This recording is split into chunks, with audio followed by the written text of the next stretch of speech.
It's time for Weeb Shit Monday, home to anime, manga, and spicy hot takes with your host, the podcast daddy.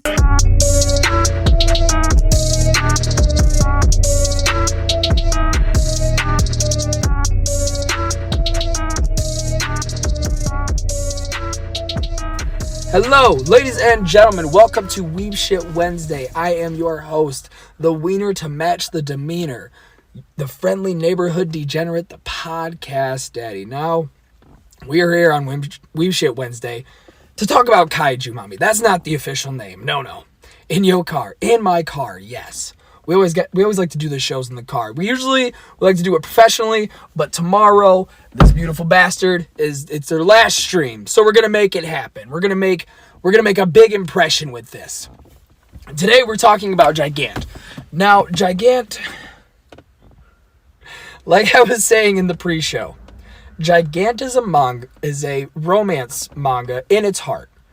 Beyond all the other stupid bullshit that goes on, beyond all the transforming porn stars or two AIs that are Reddit mods. Because I can't say this shit out loud. Blunder, it's nice to see you too. Blunder in chat, hello. I can't say this shit out loud without laughing because of just how ludicrous it is. But it's not as ludicrous as, like, I watched this and I regret watching it. I regret spending my time on this piece of media. No, it's goofy. But you want to keep coming back because you don't believe what you read the first time. So let's get to the story first of all. I'm going to explain this, and you're going to need to just follow me. Like, that's all this is. So in the heart of it, it is a romance story between young Rai-chan and Papiko. Now, usually I'm all cool for this. Yeah. Usually I'm for a little romance. I'm a sucker for love. What can I say? Romance, mwah, love it in stories if it's good. This is baseline, like, boy meets girl, blah, blah, blah. But the difference is, and this is where it gets real fun. Like, it starts out fun, too. Papiko falls in love with a person named Rai-chan.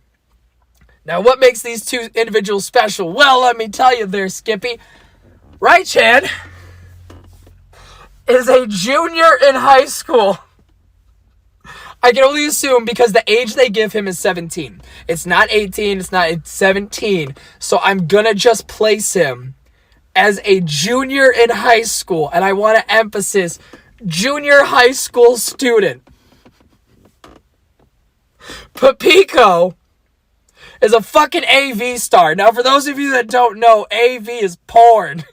So, this guy wants to be an aspiring film director because his dad is, and him and his buddy are constantly talking about, movies they've seen, and they use pretty up-to-date references too. They used Guardians of the Galaxy, they used Avengers, they just used big names in America, or that's just what the translators thought was funny.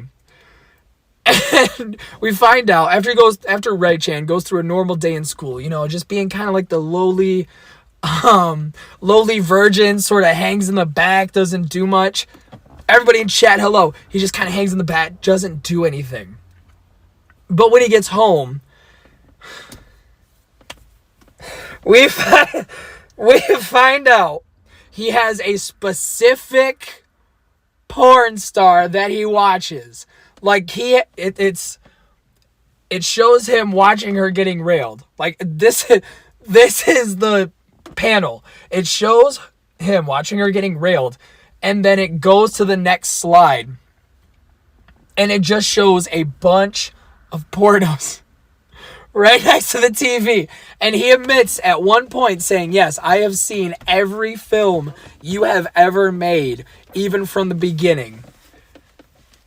I don't know why. When they meet and they have their first little diner date, he says this out loud. Like, he looks her dead in her shit. I have watched every single porno you've been in. Please tell me your work in Feet Finders 38. Like, I want to, in a real life situation, I want to know how that works. Because if that fucking works the way it does in this, I need to just do that. Oh my God.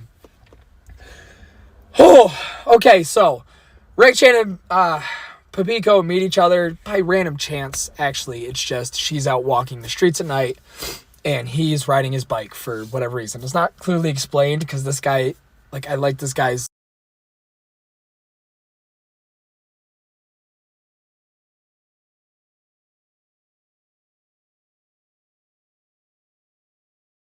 simply just boy meets girl, they fall in love, they go on a date, which is fine. But then you find out that she does have a boyfriend. You know, being an adult actress, she does have a boyfriend. So we see what their audio did cut out. Yep, sorry about that. Was getting a call, and of course when I'm using my phone, I'm very limited on what I have. Can we hear me now? Are we good? Just stop me in my train. Okay, I remember where I was at now. That's what I like. I can't tell, son of a bitch. Good. Awesome. So, Papiko and Ray-chan finally have their first kind of like, they hang out, they talk, just sort of exchange information and all that. And he's like, hey, I can give you a ride home. You know, he takes her home. They have this nice little sweet moment where, you know, it's a nice night in the park and everything's all pretty. And he drops her off at home. They exchange lines, of course. You know, who's going to pick up a porn star on a bike and not try and get the numbers? Exactly. Come on now.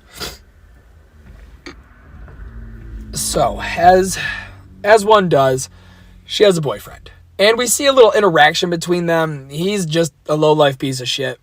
Basically just spends all of his time at the casino and, you know, just blows all of his money, verbally abuses Papiko, all that, you know, just basic abusive relationship. Okay. I'm not saying that's okay, but, like, that's it. There's nothing more to it. So Ray-chan and Papiko continue living their lives, you know, just building relationship, going on dates, texting each other all the time, just getting to know each other on some real personal type shit, you know, the real dating experience. After a couple days of this, one day Papiko is walking outside, just enjoying her time, and a man in nothing but underwear, a wife beater, a helmet, is walking down the street, boom, smacks with a car, this old man. She goes and checks on him. She says, you know, hey, are you okay? And he just lies there, just dead. So she's like, all right, well, you know, is there any way I can help? Fucker turns into a doll. Yeah, that's not a lie. That is 100% what happens. He dies, turns into doll. I like how many what the hells I've seen in chat since I've started this. Yeah, again, this was the two of them meeting was this. It just goes here. Like, it doesn't even take a curve. It just goes straight the fuck up. So this is where it gets real fun. Before old man turns into a doll, he slaps a mechanism on Papiko's arm. It's this like dialed, it's kind of like a Omnitrix. Have you ever watched Ben 10? It's like an Omnitrix sort of thing. And she's like, what is this? And then he just turns into a doll. Nothing. So she takes the doll home. And her and her boyfriend get into it. She's sitting in the bathroom smoking a cigarette. And she looks down at this little machine she has on her arm and she's turning it. Come to find out, she's like, wow, this cigarette's getting smaller. No, she's just turning into a Kaiju Mommy. And that's where I get that phrase from. That's where I get Kaiju Mommy from. Is because she can grow herself up to the size of skyscrapers. This is where it gets real fun. Okay, so after a while of, you know, Papiko and Rai-chan talking, even though she has a boyfriend, one day, Rai-chan decides to go through the bag of the old man that she had watched turn into a doll. She finds a DVD. And she watches the whole thing, has no idea what's going on, has no idea what the meaning is behind this. And she has no fucking idea what's going on. Not a single clue. not a single idea of what's going on in this film. So she calls Rai-chan and she says, hey, come pick this up for me. Like, come watch this. So Rai-chan watches it. You know, we get the same thing she watched. And I'm trying to fucking...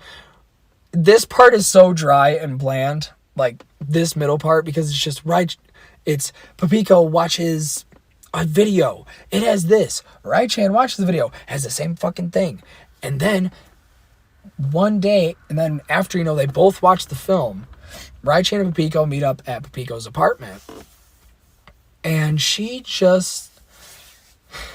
They have a conversation about what was on the TV. And then her boyfriend comes home. Because why not? Those two are fucking around behind his... Those two are building a relationship behind his back. Why not just throw him in the mix? Just throw him right in the mix. And of course, he's, again, 17-year-old. The boyfriend just starts beating the fuck out of Rai-chan. Because it's like, why is he here? This is blah, blah, blah. She's like, oh, he's just a friend. And then, of course, you know, the fighting goes on. And she turns into Kaiju Mommy, picks him up, and just starts fucking shaking the shit out of him. Just absolutely fucking whipping him.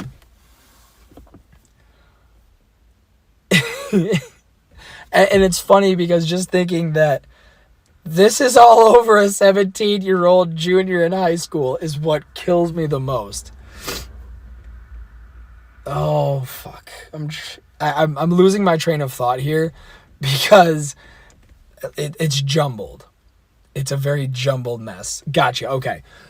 So Papiko and Rai-chan actually start dating, and there's a lot of scenes of them boinking. And I mean, at least 10. At least 10 scenes of them fucking. I don't know what... I don't know. I don't know how to explain it. That just happens a lot in this. Because obviously romance story, so obviously, you know, boinking. So once they start going steady, a backstory they have is sort of a Reddit-esque message board called EE. Now, the point of EE is they have a list of natural disasters that can happen in the world, coming from giant monsters destroying the city, volcanoes erupting out of nowhere, mass suicides, just a whole bunch of shit, and people vote on it. The first one was an earthquake, no problem. The second one was giant fucking, like, children, like giants invading the schoolyard Rai-chan goes to. And the third one was the Angel of Death.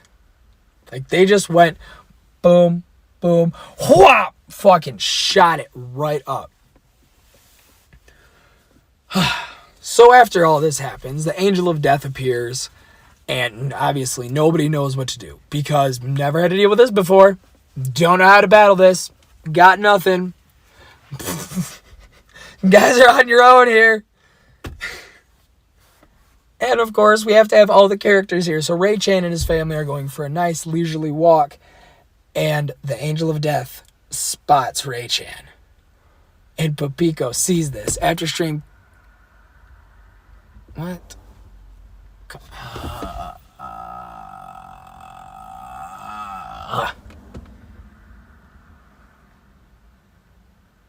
God damn it, why do you people interrupt? It's like, you guys stop the fucking train of thought. It kills me.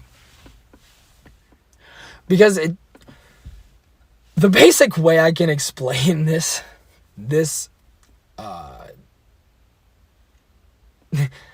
that's fine. This one is, this might be like you're fine. This story has so many different plot lines to follow through. I'm going to give you just a general, like, timeline. And you tell me if this, like, makes sense to a normal audience. We start with 17-year-old falls in love with a porn star. They start dating. She finds grandpa from the future that has a time dial. She fights the Angel of Death made by a Reddit-esque website. Papiko destroys Angel of Death by turning big inside of its skull and making it go. Oh god, there's what is it? Papiko starts getting famous and she's like, I don't want to do porn anymore. I want to be an actual actress.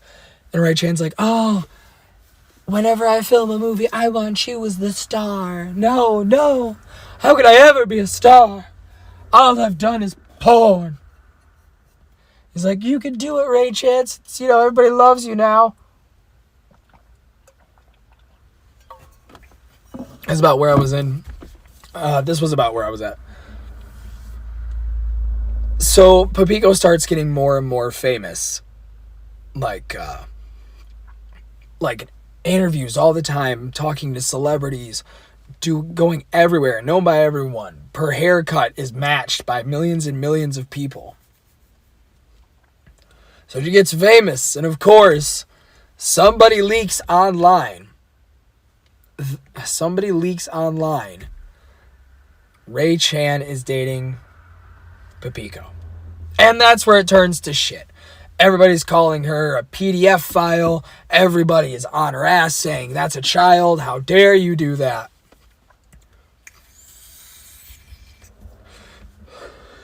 Like, that's disgusting. How could you do that with a child? And, of course, they have a conflict. Like, should we break up? Should we stay together? And, should we even attempt this? And like, yes, let's attempt this. Because romance story that has to go on to the end. So, of course, now they're doing it in secret. But, Papiko is obviously so in love. And she decides, let's take a vacation. We've fought an angel of death. We are trying to figure out what the hell these website, what the hell this is causing. We need to figure this, we need a vacation from this. So they take a vacation to an island in Japan, I can only assume is where this is. Real nice island. They have a nice vacation. More boinking. But this time, I hate that I got to say this in reference to a junior. But this time, the good old rubber didn't do its job. And they leave and they come back home. Small plot line. The devil is starting to move his way from New York to Japan. He's coming this way to Tokyo. But they don't care because obviously vacation. So they're just boinking. Boinking all the time. They come back and Papiko gets a letter from the Department of... It's just like the Army. They get a letter from the Army saying, Papiko, we need you. This could be dangerous. She's like, okay, fuck you guys. No, I'm not doing this again. So she falls back into normalcy. Like, she disappears and everything. And then more news breaks out of her and Rai-chan. It's his actual identity. And they have this long, heartfelt conversation of... They have this long, heartfelt conversation of, I love you, I want to be with you forever. And they break up. And the next two chapters are just so fucking, like... It's so depressing because you can hear the sad...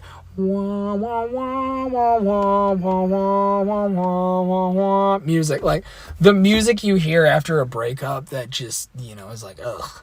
That is cheesier than a double grilled cheese covered with mac and cheese, slathered in cheese sauce, macked with queso. Like, that is cheesy as fuck. And of course, at the end of this little breakup scene, they have... What do we see? Papiko's sitting on the toilet, pissing on his dick. Boom, she's pregnant. This story. It's chaos. I love it. So as it keeps going on, Papiko says, fuck it. I need to prepare for this. So as they're, preparing for... As she's preparing for the devil to come to Tokyo, there's a mysterious team that look like Gramps, look like the old man. Come to find out, they're time travelers, here to stop an AI that was trying to copy human ways. That was the plan, and they made it too smart. And they made a gigantic satellite inside or out in space that could make natural disasters just fucking appear. So, come to find out, EE is made by that AI to test what humans will do. Like, what humans will do with the power to destroy anything. And they use it well. So the last thing people put was the devil him fucking self. Now, of course, we can't have a fun fight without, a bunch of action, a bunch of titties, a bunch of lasers, a bunch of force powers. But of course, the team loses, Papico wins in the end. Which there was a weird point during that fight. Like, a lot of it was cool, but there was a point where Papico's like, I know how to fucking beat this guy. I'm gonna turn 100 feet tall and just land cooch first on the devil. That is the best plan to ever have, in my opinion.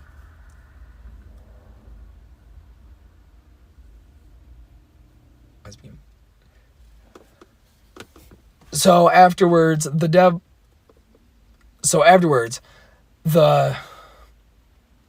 what am I saying here? So afterwards, the devil's dead. Devil's gone. And the AIs that were made to copy human behavior were beamed the last 3 surviving members into the spaceship.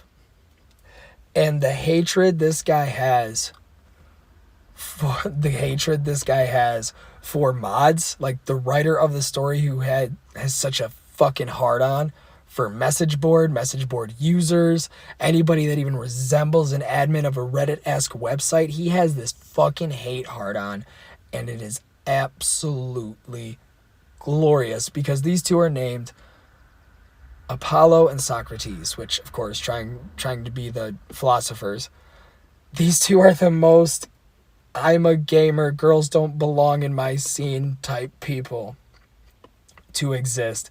And it is very on the nose what he's trying to do. And of course you get what this author usually does in most of his stories. Is at the end of it gives this long philosophical speech about how humans are selfish or working for themselves. It's in every single thing. Like, they have one gigantic, big monologue before it all goes to shit. So, we have this long conversation, and America just decides, fuck it, we're going to nuke them. We're just going to nuke the ship. And with Papico, the AIs, and the rest of the team completely obliterated, it's gone. Gone. And Rai-chan sees that, and he is heartbroken, but he has faith that Papico will not die. He will find... It was a little bit of a theme, be like, no matter in reincarnation or in another life, I will find you. But Papico is dead. Papico is kaput. So Rai-chan goes to her apartment one last time to see her dog and collect any other things that were in the apartment. And he finds this little ball. So he looks inside the case that the DVD came in, and they matched. Come to find out, this little ball is a time-traveling device. So he goes back in time. He stops the AIs from being made. Comes back to his time. Everything is safe. EE never existed. These AIs never took over Japan. It's all better now. But because of that, him and Papico have never met. And this is, when I say, the most cornballiest fucking endings I have ever seen. This ending is the definition of fucking cornier than squirrel shit. So Rai-chan grows up, and obviously Papico lives a life of being an actress, the same, but not a porn actress, like a movie film actress. And Rai-chan, of course, grows up to be a famous director, and he is making his sort of magnum opus. And he picks a certain actress, Papico. This entire movie that he's shooting with Papico as the lead actress is the time that they spent dating. Things that happened. The entire story of Gigant in film form. That's what it is. And at the very last scene, the very last scene,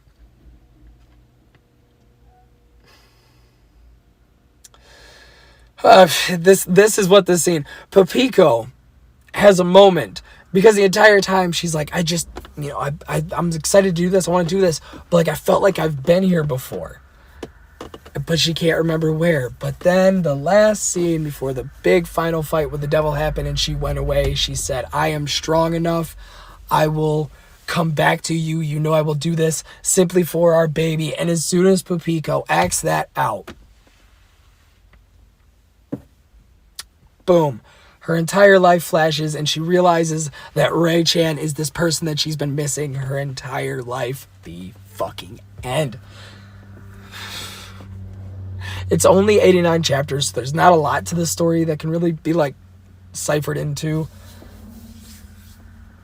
That's Gigant in a nutshell. Like, that is the entire story.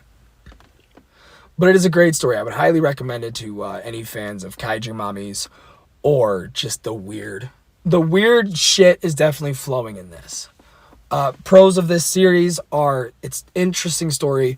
The artwork fucking slaps. How the Angel of Death looks and how the devil look, chef's kiss. Would never change it for anything. My con of this is the fucking pacing. Because in one chapter, you're having Papiko fight this giant devil, and the next chapter, you got him fucking. And then that chapter, you find all the people in the underwear and wife beaters are going around eating fucking ramen. Like, the pacing makes no goddamn sense. That's my only complaint about it.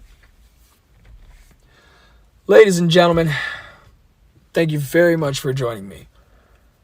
Today's little last car stream, we were talking about Gigant.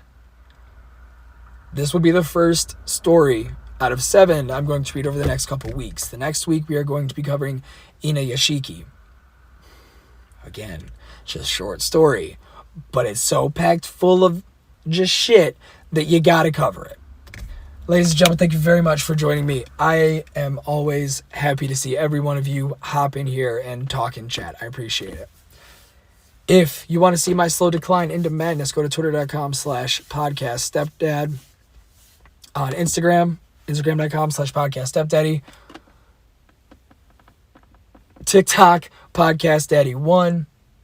YouTube, Wiener McShucklestein, same as this. I'm going to be uploading all the videos here soon, getting it all caught back up. It will happen. Just give me time. Give me time. Ladies and gentlemen, if you've been here for 1 minute, 10 minutes, an hour, or the entire thing, I really appreciate you being here. As always, have a good day. Have a great night. Please, for the love of God, keep your balls clean.